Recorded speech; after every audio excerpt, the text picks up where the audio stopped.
તો સવારમાં છે ને આપણે પાડાને ચડ્યું છે, ખડેલી છે ને કોઈ હરતે ઊભી નથી રહેતી હજી. જો જો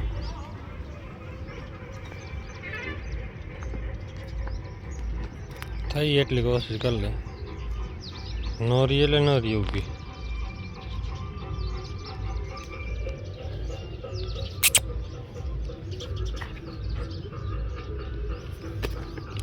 હટ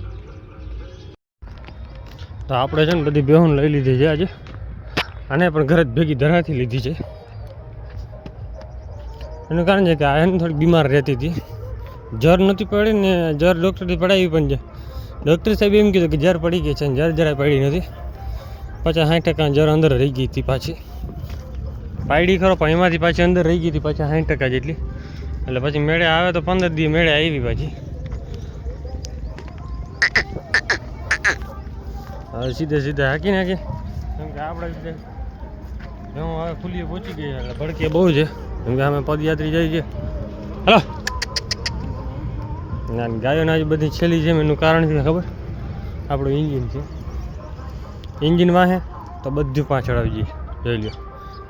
આ બેનો હજી નક્કી ન હોય મોર થઈ શકે, બાકી આ ન થાય. આ ઘરે વહી જાય તો આ ઘરે વહી જાય, કેમ કે આપણું ઇન્જિન એમ જ છે. માં નહીં આવે ને તો દીકરી નહીં હાલે કે. જય માતા મિત્રો, કેમ છો બધા? મજામાં? આપણે પણ મજામાં જ છીએ. અત્યારે રખડાતા બેહું લઈ જઈએ, ચક્કર મારાવી, કેમ કે ટાઈમપાસ તો કરવો ને આપણે. એટલે ધીરે ધીરે હાકીએ બધીને. હવે ધીરે ધીરે આવે. આપણી મોરી પડી ગઈ ગાય થોડીક, કેમ કે હવે એ વ્યાવ માટે થઈ ગઈ છે.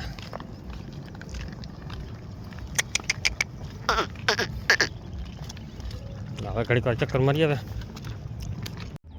આવડે ભાઈ બંધ છે ને ઊભો છે. સવારે ભેં આવી હતી પણ એ કાલે બાંધી હતી. ભેં એક આખા આંધળી હતી પણ એ ત્યાં ફરી નથી. અને ભાઈ હવે સવારમાં 5 વાગે ભેગા આવીને રાડો રાડ થાય, ભાઈ પાડાને જોડો જલ્દી કર, અમારે ભેં થઈ જાય. ભાઈને ચોખ્ખું કીધું ના ભાઈ સવારમાં કોઈ અત્યારે નવરું હોય નહીં. એનું કારણ એ જ છે કે કે ભાઈ આપણે રાતે ભાઈ કેપમાં જતા હોય ને એટલે રાતે ઉજાગરો હતો, એટલે પછી ગાયન ગાતા કોઈ ઉઠવાનું છે નહીં. સવારમાં હોય આપણે કામ, અને ખડેલી પછી પાડાને જોડે પણ ખડેલી ઊભી રહીએ નહીં કોઈ હરતે, તો ભાઈને ચોખ્ખી નહીં પડી. અને ભાઈ હતા ત્યાં ફૂલ, સવારના પોરમાં ફૂલ, કાલ સાંજે આવ્યા તો ફૂલ જ હતા. ત્યાં બાંધવાનું કીધું ભાઈ કે તમે બાંધી દો, મારાથી બાંધે એમ છે નહીં, હું એમ પાનમાં પહોંચાડી છે. હવે ભાઈને આપણે કહી દીધી ના ભાઈ. હવે એમાં મેં કીધું તમારો વાંધોવાળું છે ભાઈ, આમાં પાડાનો વાક ન હોય. ઉથલો મારે એનું કંઈ, એક ફેરો ઉથલો મારે, 2 ફેરો ન મારે કે પછી. ગોરી આપણે છે ને ઊંધી ભાઈ ગઈ છે, હારી લઈ પેલા ગોરી બહાર. એ ભાઈ ભટકી આવે એટલે પછી વાત જ પૂછો નહીં. આને તો ફરજિયાત વારવી જ પડે ને, કે આજ નીકળે સીધી જીરામાં ગમે ત્યાં ખેતરમાં પહોંચી જાય. બધી નદી મુતરી ગઈ, પોતે આમ ભાઈ ગયું ઊંધી લે. આને પણ જો 9મો મહિનો બેસી ગયો હવે, એટલે હવે ખેંચે 9 મહિના પૂરા થઈ એટલે 3જા મહિનામાં ન્યૂ મેમ્બર, 3જા નહીં 4થા મહિનામાં ન્યૂ મેમ્બર આવશે. જો સેલ થઈ ગઈ તો વાંધો નહીં, ના થઈ તો રાખશું. કેમ કે ભાઈ ઘણા બધા છે ને મેસેજ આવ્યા હતા, ગોરી અમને આપજો મફતમાં જોઈએ, તો ગોરીભાઈ નથી દેવાની. એમ વિચાર તો નથી દેવાનો, એમાં એવું છે કે ગોરીમાં પોચાણ થતું નથી. ગાયો પછી છે ને વધારે ગાયો થઈ જાય ને એટલે પછી બધા આપણે કેમ ચાકલી ગાયો રહી ન શકે પછી હાથમાં. કેમ કે આમ 6-7 સ્વભાવમાં, અને હું છે ને બધાને દોવા દઈએ એવી છે, ગમે આવીને બેસી જાય. પછી એક વાંધો છે કે હેવાણી કરવી પડે, બધાની હેવાણી થઈ જાય. પણ જો એને લાકડી મારી લીધી ને તો એ કોઈને બાપની ત્રેવડ નથી કે એને પડકે ચડી શકે. કેમ કે મારા ઘરે લગભગ છે ને ગોરીને હું બાંધું, મારી મમ્મી બાંધી શકે. બીજા બાંધવા દઈએ ને રોટલાક નાખી દઈએ ને તો તરત બાંધી લે તો વાંધો નહીં આવે. પણ જો કરીને લાકડી મારી લીધી કે ગમે કરી લીધું, પહેલે દિવસે જે મારી લીધો ને લઈ આવ્યા ને તરત, એટલે પછી એને પડખે ન ચડવા દઈએ, મારે જ સીધી. ને આપણે તો ભાઈ પહેલાં જ હેવાણી છે એટલે આપણે જ મારે નહીં. મારા ભાઈને જવા નથી બાજુમાં, કેમ કે એને બહુ દુશ્મની નાખવો છે, એને પડખે ચડવા દઈએ નહીં. અને ના હોય ઘરે તેથી બાંધવી હોય તો રોટલા હોય કે ખોડ કવા લઈ નીચે ઘા કરી દે ને ખોડ, એટલે ઘા બાંધી લે ને તો વાંધો ના આવે, તો કાંઈ બોલે નહીં. નકર પછી મારે ને આપણે તો ગમે હોય હાકલ પડે ને એટલે સીધી વળી જ જાય. એને ખબર છે કે મારશે આ, કેમ કે મેં બીકમાં જ રાખી છે હામી, આપણાથી બીવી જોઈએ બસ, બાકી બીક ન હોય. કેમ કે થોડીક તોફાની બહુ થઈ જાય, ઘર મૂકીને ભાગી જાય, વાંધો એ પડી જાય. એટલે છે ને આપણે હાકલમાં જ રાખીએ, જેમ હાકલ પડે ને વરવી જોઈએ. ના વરે ને તો એકાદ બે ફેર મારી હતી ને લાકડીઓ તો ભાઈ ખબર પડી ગઈ કે આમાં આપણે મારશે, એટલે ને ભાઈ બી ગઈ. અને માતાજી મારાય નહીં, વાત સાચી છે. પણ એ તો ભાઈ હારાડું થાય એટલે ભાઈ એને સુધારવું પડે, એમનું તો સુધરે નહીં. અને બાંધીને રાખશે તો અમે ગાંઠકનું ભૂખે મરી જાય, એટલે આપણે થોડીક સુધાર કરી દીધી. અને હવે છે ને બેહું બધી નદીમાં ઉતરી પડી છે, અડધી આ બાજુ છે. જ્યાં એક વાછડી આપણે દોસ્તની મરી ગઈ હતી તો એને દીધી હતી સમાધિ, તો હવે છે ને ભૂંગળા ખોતરીને કાઢી નાખી છે માથે. વાછડી ગંધાય બહુ એ બાજુ. અને એની સાથે પાછી હમણાં 4 થી 5 દિવસ પહેલાં જ બીજી એક ગાય ગાભ નાખી દીધું. જે ઓળખી છે ને પહેલું ભાઈ લઈ આવ્યો હતો હમણાં જ, અને 8મો મહિનો ગાભ હતો. અને શું વાંધો પડ્યો ખબર ન પડી રાતોરાત, કે ગાભ નાખી દીધો ને સવારે મરેલી વાછડી. આ તો માથે હાજરમાં તો જન્મી કે વાછડી કે જન્મી, ભાઈ કે 8 મહિના નહોતું કાચી વાછડી, એટલે મરી ગયેલા જ આવી હતી. એટલે હવે અંદર શું પ્રોબ્લેમ પડ્યો કંઈ ખબર ન પડી, કે આવી રીતે મરી ગયેલા આવી. પેલું તો ઓળખું છે એટલે હવે વાંધો નથી, જો અમે થઈ જાય મેળે. કે હેવાનું કરું થોડુંક અઘરું લાગે, બાકી તો હવે ઠાકરની ઈચ્છા હોય એ થવાનું જ છે. કેમ કે તમે રતન પારવું હોય એટલે રતન ઘડીકમાં તૈયાર થાય નહીં. રતન માટે હરખી મહેનત કરો ને ત્યારે રતન પાકે, ઘડીકમાં રતન ન પાકે. તો ઘડીક વાર બેહું અહીંયા રખડવા દેવું ને પછી જવા દેવું ઘરે. તો અત્યારે છે ને બેહું આપણે નદીમાં રખડીને ધીરે ધીરે આવે છે. આપણું છે ને માથું ચડી આવ્યું છે, કેમ કે સવારને આમને ડીજે વાગે છે. અને ડીજે વાગ્યામાં બેહું ભડકે તો કરો, હવે કેને કેવું. કેમ કે ભાઈ ફરજિયાત બેહું ચક્કર મારવા લઈ જવી જ પડે. એનું કારણ છે કે કેમ કે ટાઈમિંગ એવું હોય ને ભાઈ કે હાલવા જવું પડે, તો આપણે એની ભેગા જ આવવું પડે, ધરાથી આવવું પડે. કેમ કે આપણા સિવાય કોઈ બેહું રખાવતો હોય ને, અને આપણે ધરાથી જ આવવું જ પડે. અને પાછી બેહુંને ટેવ એવી છે કાયમીની, 1-2 દી ઘરે રાખો ને એટલે બેહું પછી રીએ નહીં ઘરે આપણી. અને એના હિસાબે છે ને આપણે કાયમી બેહું ભેગી રખડાવી છે. તો અત્યારે બધી જો આવી ગઈ છે, અને ગાય આપણી થઈ ગઈ છે મોર. અને ગાય આપણી પડી ગઈ છે બીમાર, થોડીક લાગે એવું છે. માતાજી કોઈ ના પાડે બીમાર, પણ જ્યાં આવવાની તકલીફ છે એવું લાગે છે, તૈયારી છે. જો હજી 4-5 દિવસ લઈ જાય, કેમ કે હજી 27 તારીખ થઈ, 28 તારીખ લગભગ આજે થઈ છે, પણ થોડીક નમાણી પડી ગઈ છે. આપણે જોઈએ છે માતાજી કારણ વાછડી આપી દઈએ તો બસ એક જ શાંતિ છે. અને નમણ છે ને નાખી ગઈ છે, અને ઓછી નાખથી કાલનું બીમાર પડ્યું, મોરી પડી ગઈ હાવ. ને બચ્ચું અંદર ફરતું હોય ને એના હિસાબે છે ને મોરી પડી જાય. આ ઓછી નાખથી હાવ મોરી પડી ગઈ ને ખાવાનું ઓછું કરી દીધું, એટલે કંઈ નક્કી નથી થતું કંઈ.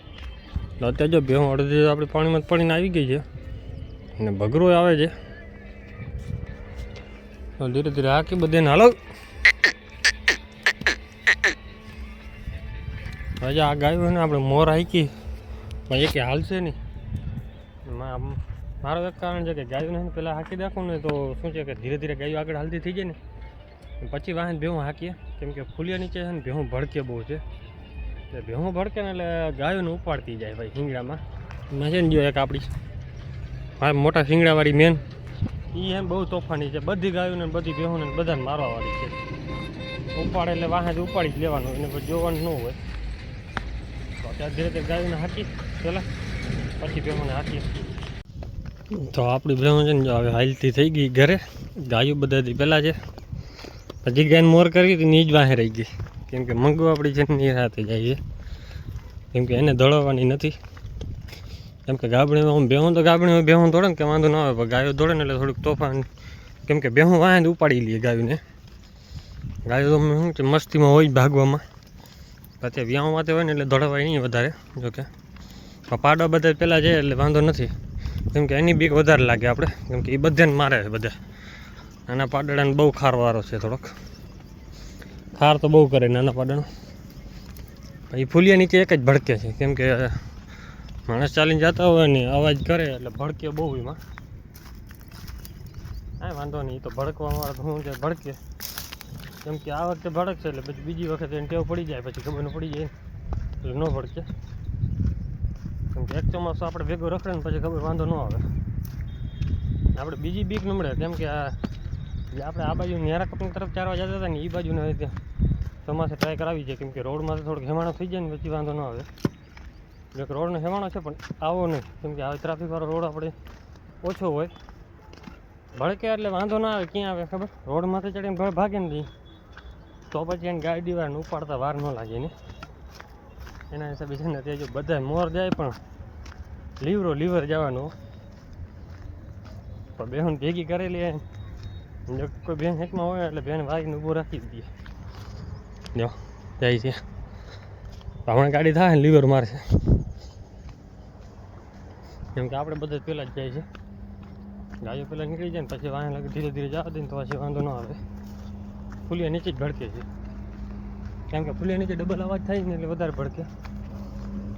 ભગો બાપુ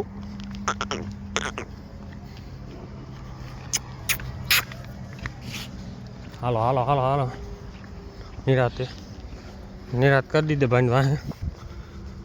ગાયો નીકળી જાય ને પછી હાંકશું આગળ, તો ભાઈ લીવર ખેંચશે. આપણે વાહન ધ્યાન રાખવી પડશે, નકર આપણે ઉપાડતો જાય. આનું હોય નહીં નક્કી કાંઈ.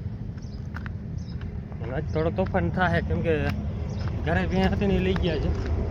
ભાઈને કહી દીધું પછી છોડી જા, ધક્કા ખાધા રાખે ઘડિયા ઘડી. અમારા બેન દુઃખી થાય તો મેં ભાઈ લઈ જા, તમે બિલ બેન કરાવી દો થાય તો. આ પાટે ઊભી રહે ને ખૂટે ફરી ગઈ હોય તકલીફ પડે પછી. હવે આને મોર કરી દીધી છે. ભડકે એમાં એવું કે દયાને નાસ્તાને જે વેચતા હોય ને એને કોથળીનો ઢગલો કરી દઈએ, છેલ્લે બોટલનો ને આમ ઢગલા પડ્યા હોય. આજુ વખતે ઓછા પડ્યા છે, એક પૂઠું છે ખાલી, પણ ભડકે બહુ નથી. જો ઓલો ભાઈ બંધ હાલ લીવર માર, જલ્દી જલ્દી ભાગ, જલ્દી ભાગ. કેમ કે ભડકે બહુ છે ભાઈ, એટલે બીજી રીતનો. હાલ ભાગ, ભાગો. સામે છે ને ઓલું પૂઠું પડ્યું છે, એના હિસાબે ભડકે વધારે. જો હવે શૂટ થાય.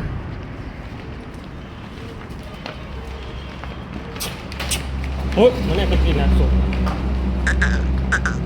રસ્તો આ જાય છે પણ એ બધા આમ બસ બસ બસ. દ્વારકા કોઈ હાલે જાતું હોય ને તો ધ્યાન રાખજો, એક ચીજની ઇન્ટરેસ્ટ બહુ કરાય છે ભાઈ. જે જમીનમાં પડ્યું હોય ને એ ન હાલે. ગમે લઈને જતા હોય, ધજામાં હોય, ગમેમાં હોય તો તમે નાખો નહીં જ્યાં ત્યાં, કેમ કે આન બાન ને શાન છે, તૂટી જાય ને એટલે નાખી દઈએ છે. ત્યાં ઝાડવા ઉપર ટીંગાડી દઈએ તો હાલે. આવી રીતે નીચે ન નાખવાનું, કેમ કે આ તિરંગો નીચે પડ્યો ને એ આપણે બહુ, કેમ કે આપણે જોતા સીધો ઉપાડી લીધો છે. અત્યારે જો ભેહું આવે છે કંઈ તો અત્યારે આપણે છે ને સાંજે ભેહું ચારી છે ઘરે. એક બાજુ ગાય ઊભી છે ને બીજી બાજુ આપણી ગાય આ ઊભી છે અને ભાઈબંધ આમાં ઊભો છે. આપણે ભાઈ 90% વિડીયો જોયો છે પણ સબસ્ક્રાઈબ નથી કરતા. ભાઈ સબસ્ક્રાઈબ કરી દો. રામ માનેરી મિની વ્લોગ છે એ ચેનલમાં 1000 સબસ્ક્રાઈબર કમ્પ્લીટ કરાવો, કેમ કે બધા સપોર્ટ નથી કરતા. ઘણા બધા જોવે છે પણ સપોર્ટ નથી કરતા. અત્યારે બાકી ભેહું આરામથી રખડે છે. આપણે જવાનું છે હવે ઘરે, કેમ કે કામ છે આપણે બીજું, કેમ કે જવાનું છે અત્યારે કેમ્પમાં પાછું દૂધ પહોંચાડવા, એટલા માટે જવાનું છે. વિડીયો કેવો લાગે છે કોમેન્ટ કરજો. જય માતાજી, જય શ્રી રામ બધાને.